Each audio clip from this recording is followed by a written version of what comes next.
Mulla was known to be an inebriate, as he was often seen teeter-tottering home from the tavern in the wee hours of the mornings. One day he arrived into his house to be greeted by his wife, who scolded him roundly and said, "Mulla, you promised me that you'd given up the habit." And the Mulla drew himself up to his full height and said, "Well, I dropped the H and a bit was left.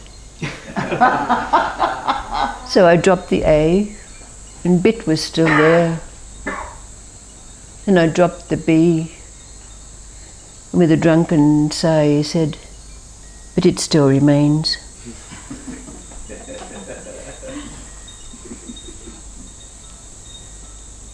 And there was this very famous samurai.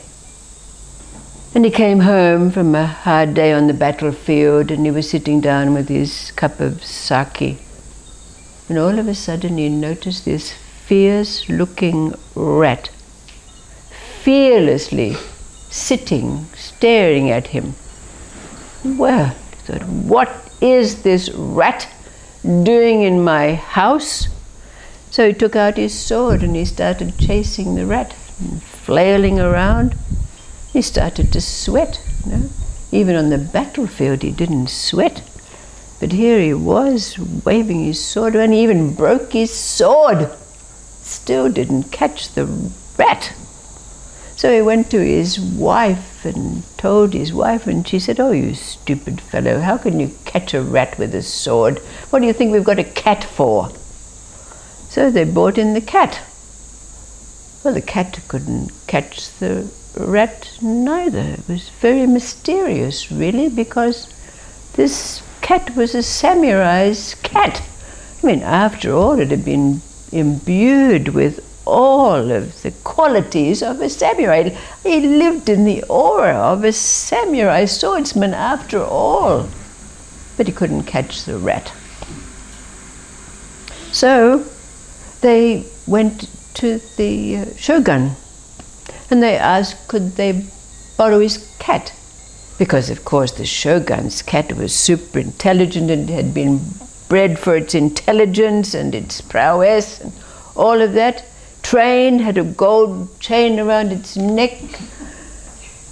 So they borrowed the shogun's cat and brought it back to the house, and it couldn't catch the rat neither.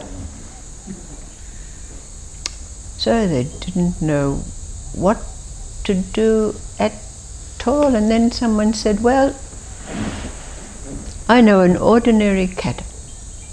She sleeps all day, but there's never a rat seen in her house.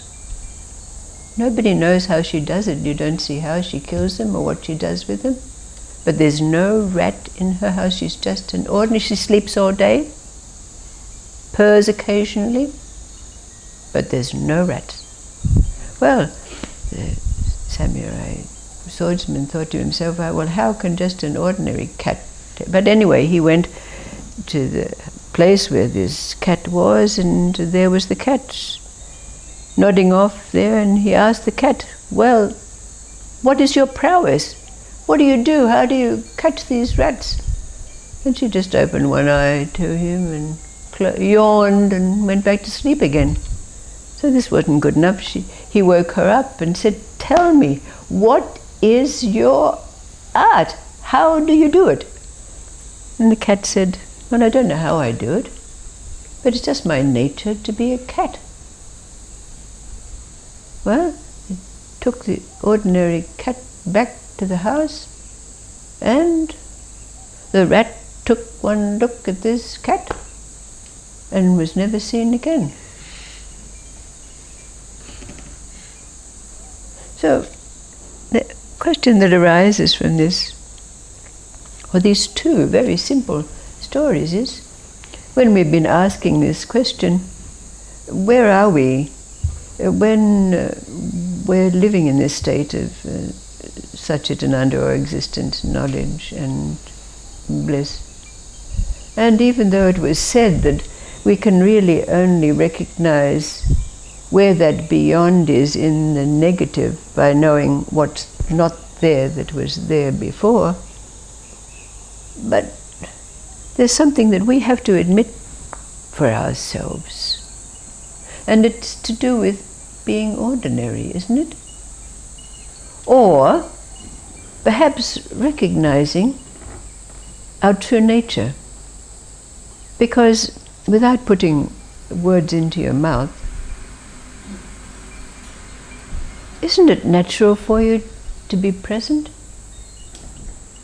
Isn't it natural? Doesn't it feel natural to be in this state where all those three levels of life that we knew so clearly in their separateness before, because we know what it was like to live in this state of the cause and effect,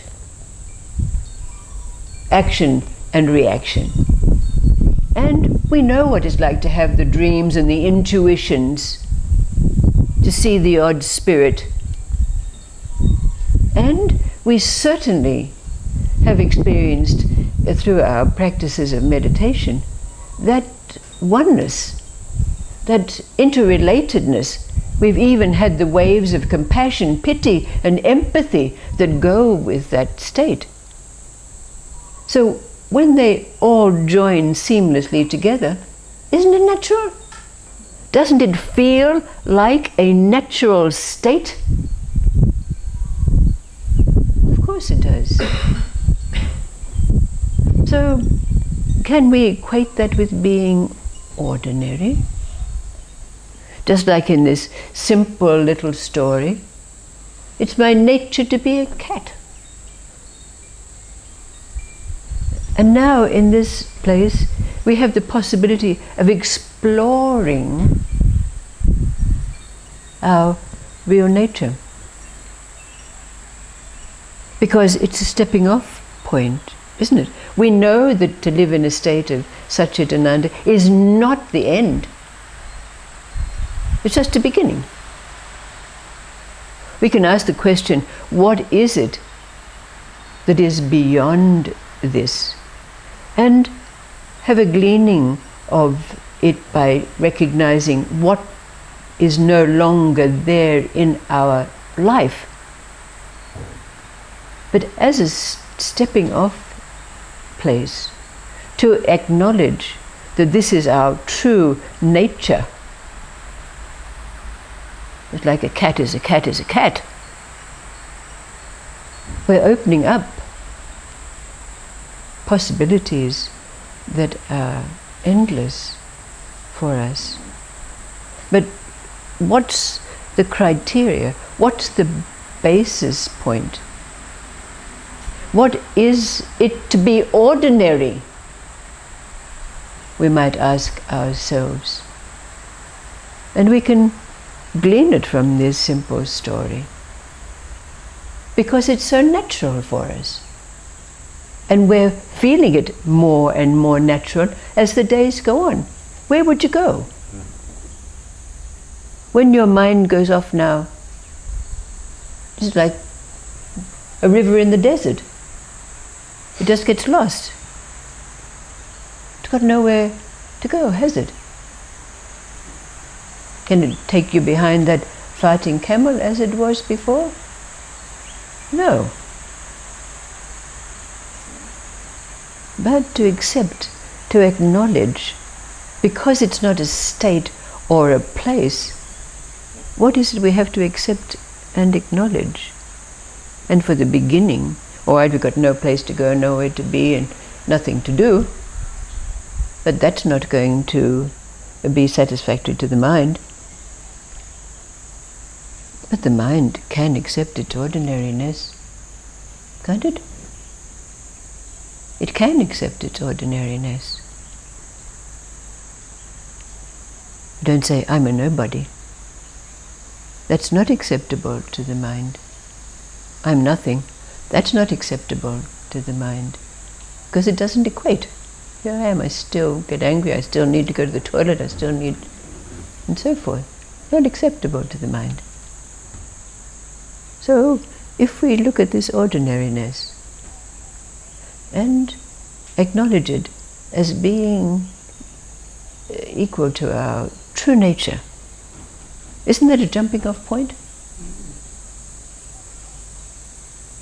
Isn't that a catalyzing point to make the mind, oh. So ordinariness is mysterious, as this story implies with the cat, isn't it? It's mysterious. So, viva la ordinariness.